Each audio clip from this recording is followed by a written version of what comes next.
Yesus, terima kasih atas karunia-Mu, kami masih bisa berkumpul kembali di gereja kami ini untuk memuji dan meninggikan nama-Mu di ibadah Yud pada pagi hari ini. Tuhan, berkati kami setiap anak-anak muda-Mu, biarlah kami dapat melayani, memuji dan menyembah-Mu dengan sesungguh hati ya Tuhan. Terpujilah nama-Mu Tuhan, haleluya, amin. Kita akan naikkan pujian kita tentang sukacita surga.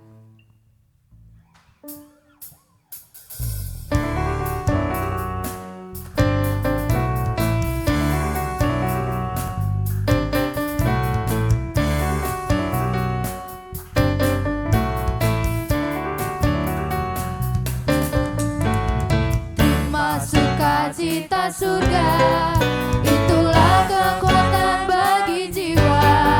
Ku dapat rasakan kasih-Nya di tengah badai yang bergelora.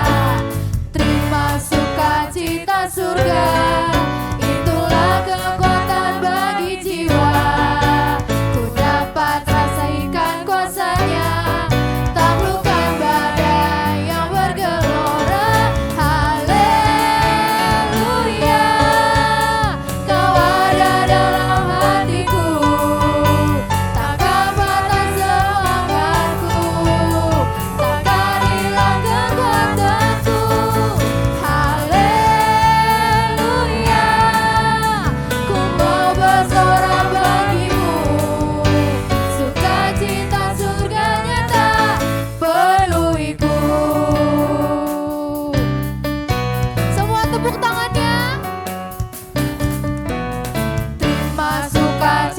Surga, itulah kekuatan bagi jiwa. Ku dapat rasakan kasih-Nya di tengah badai yang bergelora.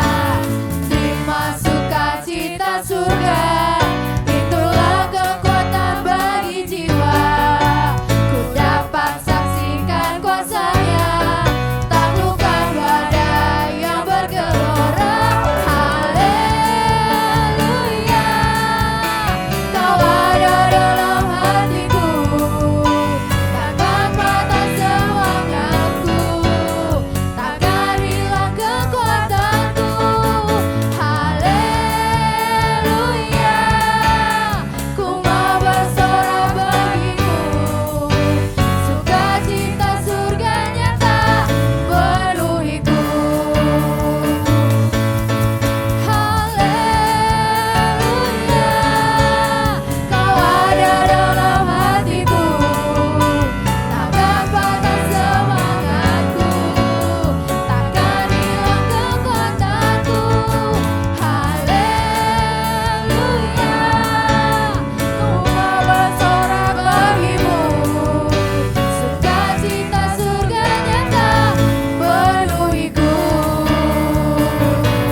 Kita nyanyikan kasih Allah tak akan berkesudahan.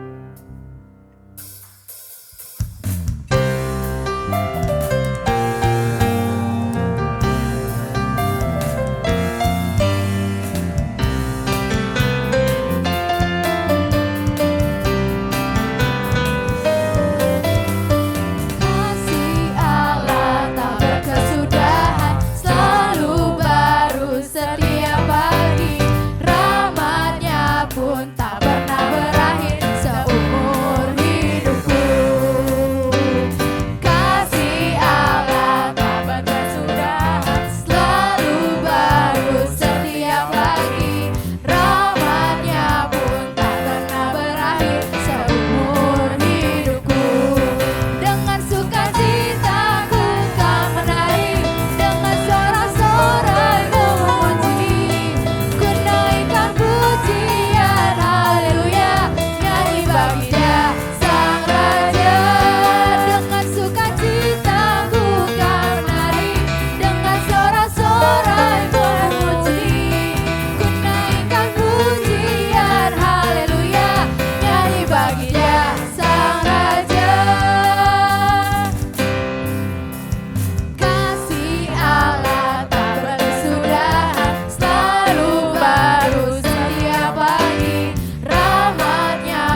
kita akan masuk ke dalam hadirat Tuhan dalam penyembahan Tuhan.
kami fokus hari ini supaya boleh mendengarkan firman Tuhan dengan baik, dengan benar, dan akhirnya firman itu boleh masuk ke dalam hati kami, berbuah, dan kami menjadi lebih dewasa lagi di hadapan-Mu. Kami bersyukur untuk pagi hari ini, kami siapkan hati pikiran kami untuk menerima kebenaran firman Tuhan, dan biarlah Tuhan Engkau bekerja seluas-luasnya di tempat ini. Di dalam nama Tuhan kami Yesus Kristus, bersama-sama kita katakan amin. Silakan duduk. Shalom bagi kita semua. Sudah keluar? Sudah.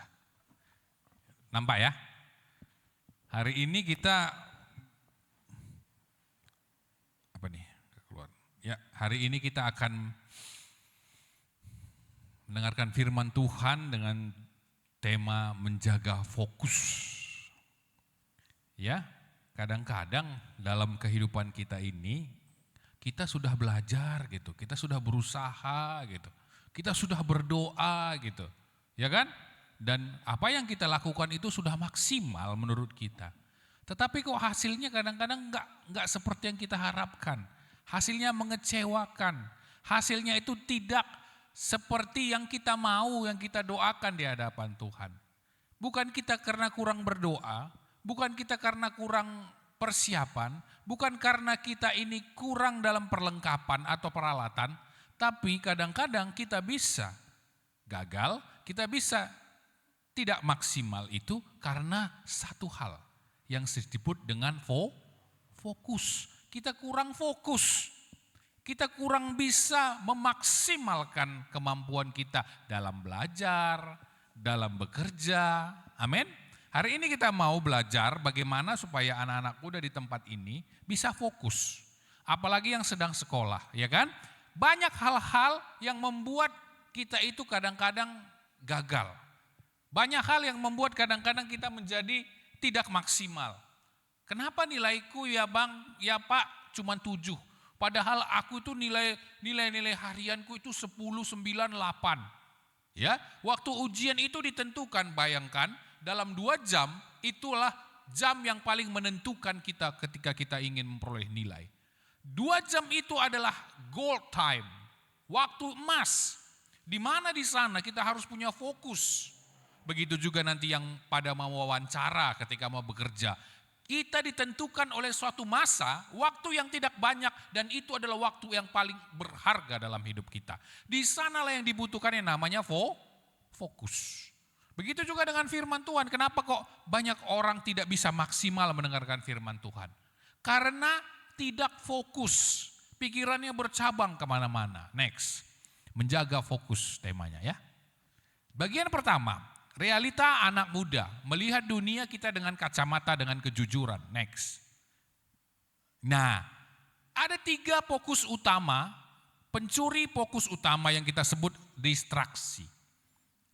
Apa? Coba sama-sama katakan distraksi. Ini kata-kata baru bagi kalian, tapi yang suka buka sosial media tahu ini. Distraksi itu apa? Pengalih, pencuri fokus utama kita. Ya? Apa yang pertama? Yang pertama itu kehidupan kita itu banjir notifikasi. Siapa yang tahu notifikasi? Coba lambaikan tangan. Coba lambaikan tangan. Tahu notifikasi? Apa itu notifikasi? Pesan masuk. Cekring.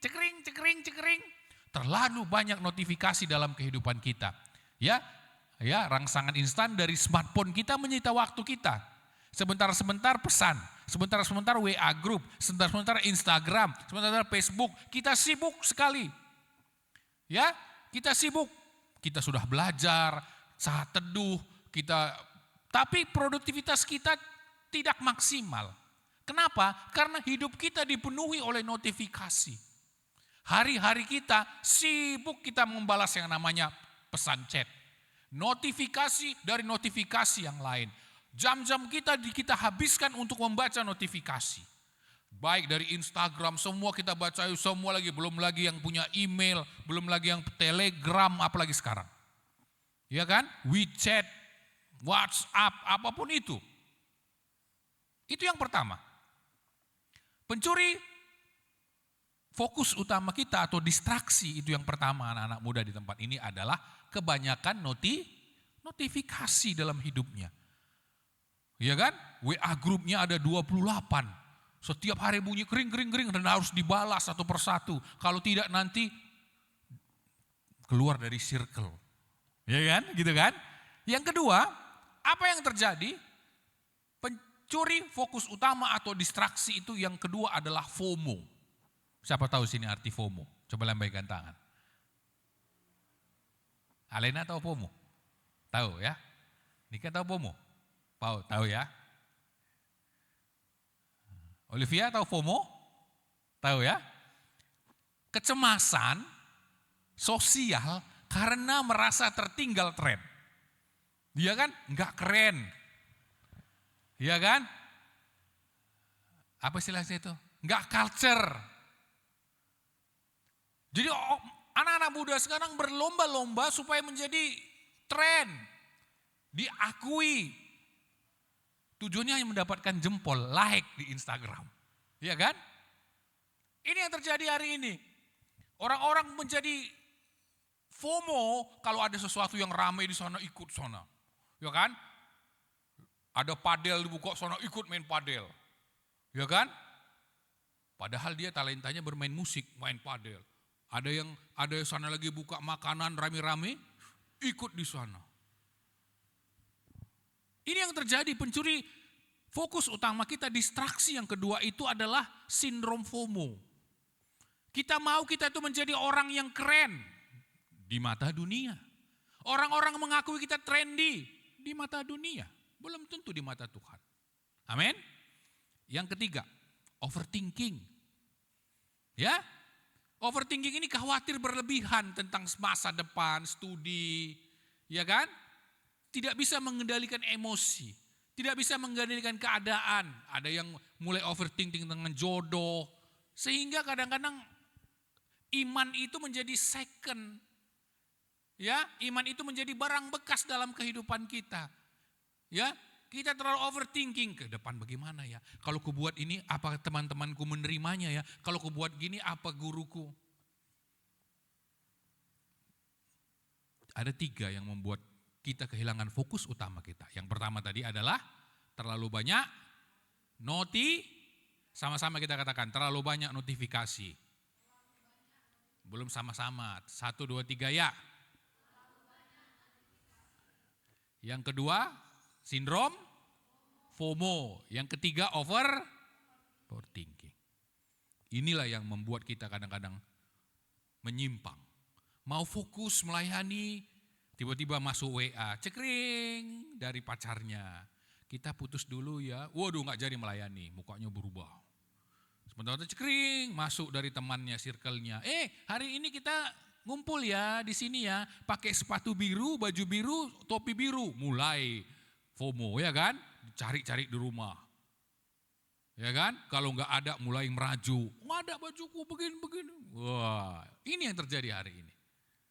Oke, next. Bagian kedua, kita harus punya namanya landasan kebenaran firman Tuhan. Ya kan? Kita harus punya landasan kebenaran firman Tuhan. Coba next. Nah, di Amsal 4 ayat 25, gak usah dibuka, dibaca aja di depan.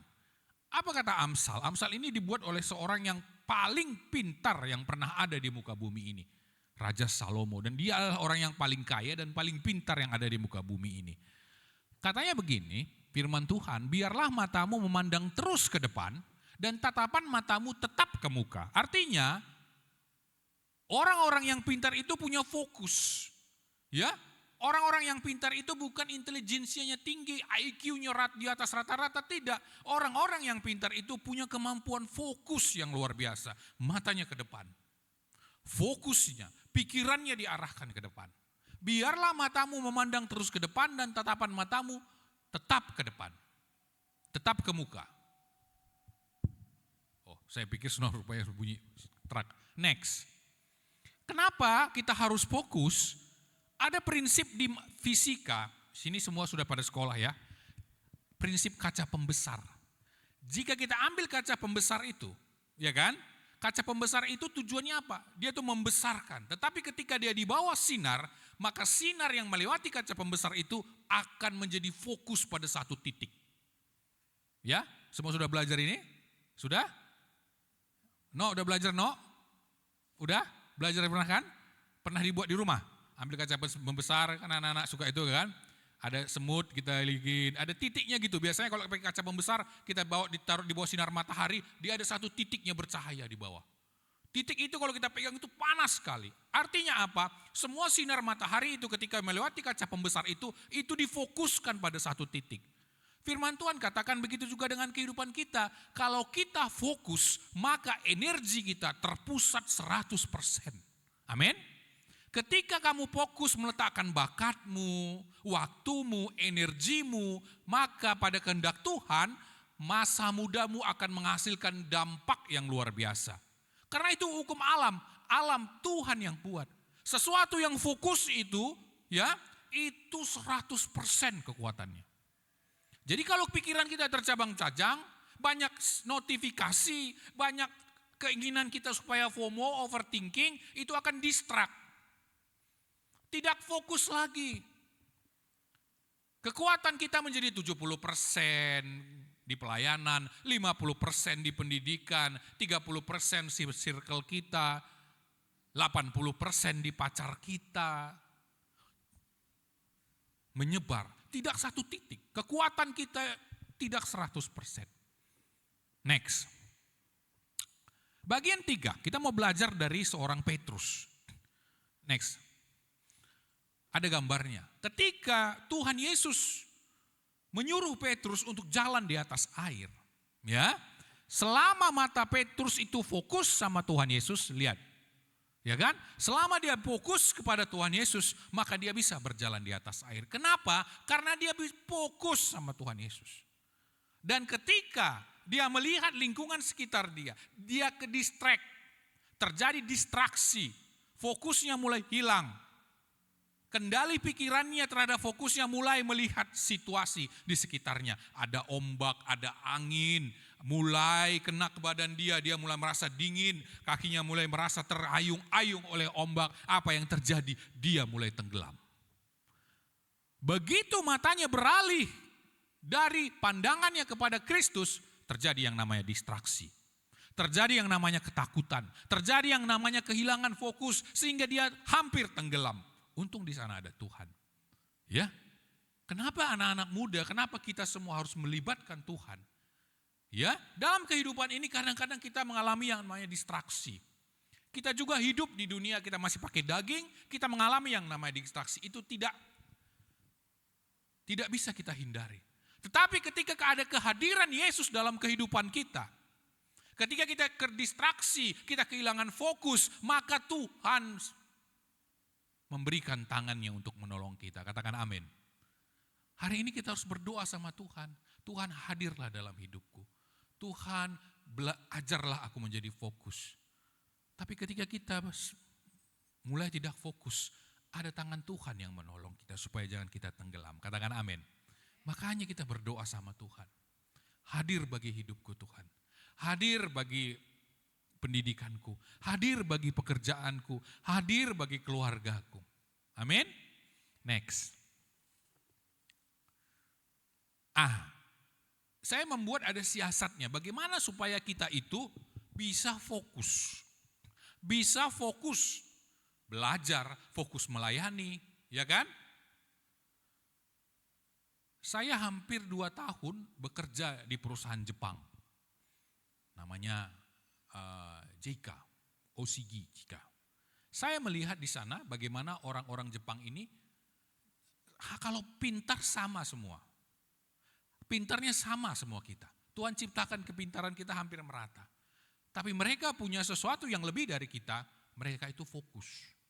Kalau bekerja, mereka fokus bekerja.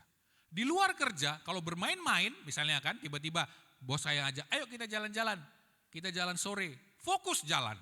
Bahkan ketika jalan sore, kita menanyakan pekerjaan, mereka nggak mau jawab. Kalau kita bekerja, kita tanyakan masalah jalan-jalan, mereka nggak mau jawab. Kalau kita mau membicarakan masalah keluarga nanti setelah bekerja dan setelah jalan-jalan. Semua mereka tempatkan pada porsinya sehingga mereka fokus. Kekuatan mereka 100%. Sebenarnya kekuatan itu sama, tinggal kita memanajemennya. Tinggal kita mengelolanya. Kita sanggup fokus, maka kita bisa membakar setiap masalah dalam hidup kita. Katakan amin. Kalau 100%, kita bisa bakar semua masalah. Kita bisa bakar fisika yang payah itu. Kita bisa bakar matematika yang sulit itu. Kita bisa bakar kimia yang payah itu. Hafalan-hafalan itu bisa kita... Kalau kita fokus. Bagaimana siasatnya? Coba kita buka. Strategi melatih fokus yang pertama itu adalah filter notifikasi dalam hidupmu. Amin. Belajar mematikan yang namanya distraksi rohani dalam hidupmu. Berkata tidak pada pergaulan yang racun. Makanya saya sering bilang sama anak saya Ica, apalagi sekarang dia udah masuk SMA.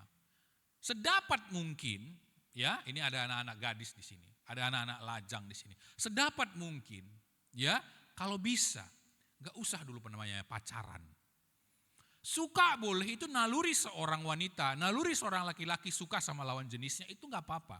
Tapi yang namanya pacaran, ya, yang namanya kedekatan, itu akan menjadi distraksi dalam kehidupan kalian.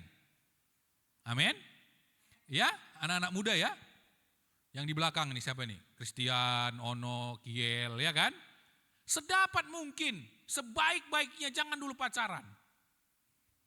Nanti kalau sudah lebih dewasa, punya kemampuan untuk mengendalikan emosi lebih baik lagi, ya. Kalau sekarang kalian pacaran, distraksinya akan banyak.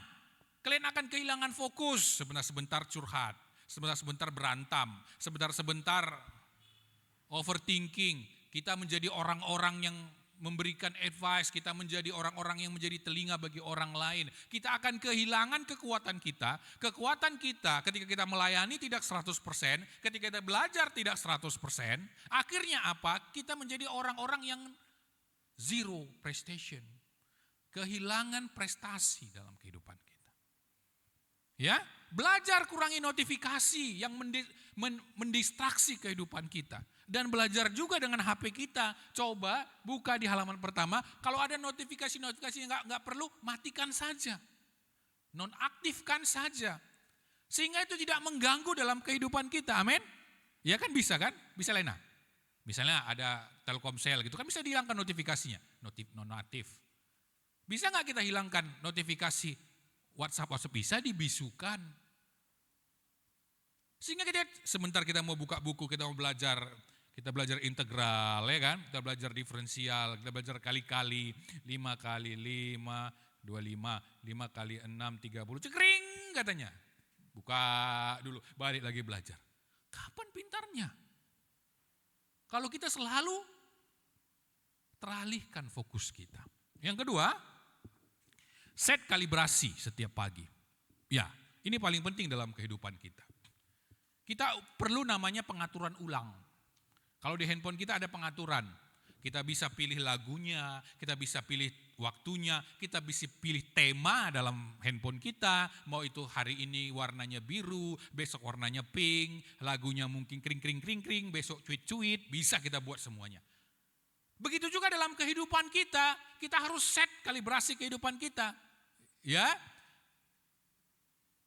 pagi-pagi itu mulailah dengan namanya saat teduh. Atur kembali hidupmu setiap pagi bersama Tuhan. Sehingga kita bisa fokus di hadapan Tuhan. Siapa yang tadi pagi saat teduh? Coba lambaikan tangan. Coba lambaikan 1, 2, ayo yuk. Yang lain belum? Coba mulai besok. Ambil waktumu sama seperti kita dengan handphone kita. Kalau kita pertama kali kita buka, kita set ulang. Manusia itu harus setiap pagi di set. Diatur, pengaturan lagi pagi-pagi bangun lagi. Kira-kira hari ini apa yang aku kerjakan ya? Kenapa handphone itu tiap kita baru beli kita set? Karena dia tidak akan butuh proses karena hari-harinya sama. Manusia beda, hari-harinya beda. Kalau hari ini Alena itu melayani Tuhan, besok dia itu masuk sekolah. Makanya tiap hari perlu di-set pengaturannya. Hari ini kita berdoa sama Tuhan, coba kan setkan hidupku Tuhan, hari ini aku menjadi hamba-Mu yang melayani-Mu Tuhan, maksimal di hadapan Tuhan. Cek, besok pagi, bangun pagi lagi Tuhan, hari ini aku mau sekolah, set dulu hidupku Tuhan, atur dulu hidupku bagaimana aku menjadi anak sekolah yang fokus terhadap studiku. Mantap. Culture man, ya kan? Maka kita menjadi orang-orang yang fokus, di sanalah menjadi orang-orang yang berprestasi. Orang-orang yang berprestasi itu lahir dari sebuah kata yang namanya fokus. Next, yang ketiga. Arahkan pada, balik ke ini ya yang tadi. Arahkan pada tujuan kekal, ingat Kolose 3 ayat 2, jadikan seluruh studimu, mimpimu, bakatmu ya sebagai persembahan kemuliaan untuk Tuhan. Apa yang kita perbuatlah seperti untuk Tuhan. Oke? Next slide. Nah, saya punya tantangan untuk anak muda di tempat ini ada 4 hari aja kita buat. Ya kan? 4 hari kita buat tantangannya. Dan tantangan ini coba dipraktekkan nanti di rumah. Oke? Hari pertama kita buat puasa medsos. Apa itu puasa medsos? Berarti aku gak bisa buka WA, gak bisa buka Facebook, enggak. Puasa itu ada buka puasanya. Amin. Ya, ini nanti lakukan berulang dalam kehidupan kita. Pertama itu matikan notifikasi dan puasa medsos minimal 3 jam satu hari. 3 jam aja. Loh, saya kan sekolah Pak. Saya kan sekolah Bang. Yang sekolah 1,5 jam deh. Ya kan? Yang hari-harimu seharusnya engkau menggunakan medsos, coba potong. Coba cut. Kok saya kan agak gendut hari ini. Ya kan? Makanya harus puasa. Bukan berarti saya tidak makan. Saya kurangi makannya. Begitu juga dengan medsos. Pulang sekolah yang biasanya kita main medsos, coba gak usah main. Kalau hari-hari kita habiskan main medsos mungkin 4 atau 5 jam, kurangi 2 jam. Di saat kita main medsos, udahlah aku puasa dulu lah. Coba diam. Yang paling bagus, coba baca buku. Siapa sini yang masih suka baca buku di tempat ini? Coba lambaikan kan. Gak ada yang suka ya kan? Gak ada yang suka. Saya waktu pada umur kalian, saya paling senang baca buku. Di rumah itu banyak buku. Mau buku apa aja ada. Ya, baca buku. Kenapa baca buku? Enggak keren, enggak culture, baca buku karena ada di medsos. Enggak. Membaca buku itu pertama itu, membaca buku itu ada kelebihannya daripada medsos. Apa kelebihannya? Melatih kesabaran. Ya, orang baca buku itu enggak ada gambarnya, bukan komik. Membaca buku itu melatih kesabaran. Yang kedua, inilah sebenarnya latihan yang paling hebat untuk fokus.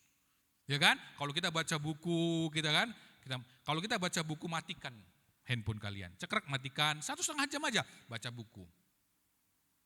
Nah, kalau kalian gak matikan medsos kalian ketika baca buku, mungkin bukunya cerita tentang apa? Tentang sejarah Albert Einstein misalnya. Albert Einstein lahir di sini, begini-begini, kisah hidupnya. Cekring bunyi, cep. Ketika kalian balik baca, itu bisa lupa. Orang yang baca buku itu adalah orang yang mau melatih kesabaran. Belajar dari sekarang. Tidak ada orang pintar itu yang tidak membaca buku. Tidak ada orang yang pandai itu tanpa buku. Semua orang, ya, ahli-ahli cendekiawan yang namanya Sri Mulyani, yang namanya B.J. Habibie, ya kan? Yang namanya siapa orang-orang pintar di bangsa ini, pergi ke rumahnya. Lebih besar yang namanya perpustakaannya daripada kamar tidurnya. Ya? Jalan-jalan. Saya pernah lihat rumahnya Bapak B.J. Habibie. Kamar tidurnya itu sekecil, tapi perpustakaannya itu hampir 2/3 rumahnya itu perpustakaan. Itu dari ujung ke ujung itu semua buku. Waktunya dia habiskan, dia investasikannya untuk membaca buku. Mulai besok, ya anak-anak muda di tempat ini, coba 1,5 jam aja. Beli buku yang tipis saja dulu. Apapun itu. Yang baik, tanya sama bapak, tanya sama mama, Pak boleh gak aku beli buku ini? Ya kan? Baca buku. Ambil 1,5 jam baca buku setiap hari. 1,5 jam setiap hari kita baca buku, 1 bulan 1 buku. Ya kan? Orang-orang yang, Pak saya mau menjadi seorang pengkhotbah, saya mau menjadi seorang WL, saya mau menjadi seorang, semua ini dimulai dari belajar. Membaca buku. Latih. Ya, apalagi yang mau cita-cita menjadi public speaking. Waduh, itu pembendaharaan katanya itu harus full. Dari mana kita dapat pembendaharaan kata kita? Dari buku. Dari buku, bukan dari sosial media. Apa yang tawarkan sosial media? Anjir, cuman gitu doang. Nggak ada kerennya. Tapi kalau kita menjadi seorang pembicara, kita tampil di mimbar internasional, wah, kosakata kita tuh semua berasal dari buku. Next. Hari kedua, jangan balik dulu. Gini ya. Tulis visi. Ya. Coba anak-anak muda di tempat ini, coba. Bayangkan, ini ada Alena, ada Ruth. Coba bayangkan. Apa visi ke depan kalian? Kak Lena nanti ke depan mau jadi apa? Kak Ruth mau jadi apa? Ya? Enggak apa-apa. Kak Ruth nanti aku mau jadi seorang ibu. Tapi seorang ibu yang gimana? Seorang ibu yang pintar, seorang ibu yang punya usaha, seorang ibu yang punya perusahaan. Kita semua akan menjadi seorang orang tua. Ayah. Kiel akan jadi seorang ayah yang gimana? Hari ini itu tentukan dari visi kalian.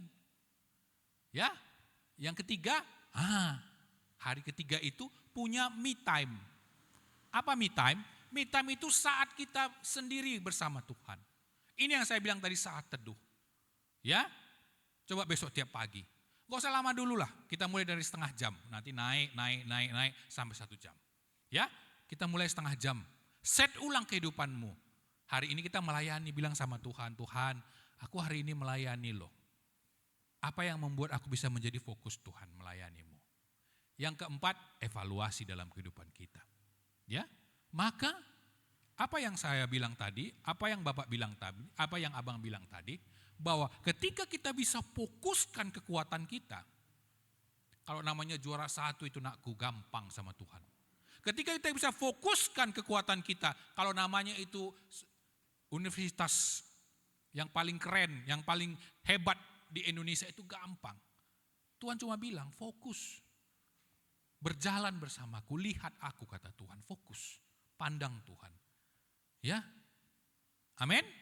Jadi di tempat ini nanti kita akan mendengar bahwa akan lahir orang-orang yang menentukan nasib dunia ini. Orang-orang yang berpengaruh, orang-orang yang namanya dikenal.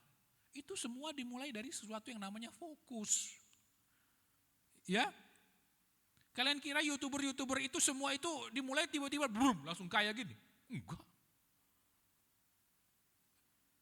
Coba buka, nanti ada waktu ya. Ada waktu dulu buka namanya YouTubernya Atta Halilintar ketika dia mulai. Bertahun-tahun dia fokus hanya untuk membuat yang namanya konten.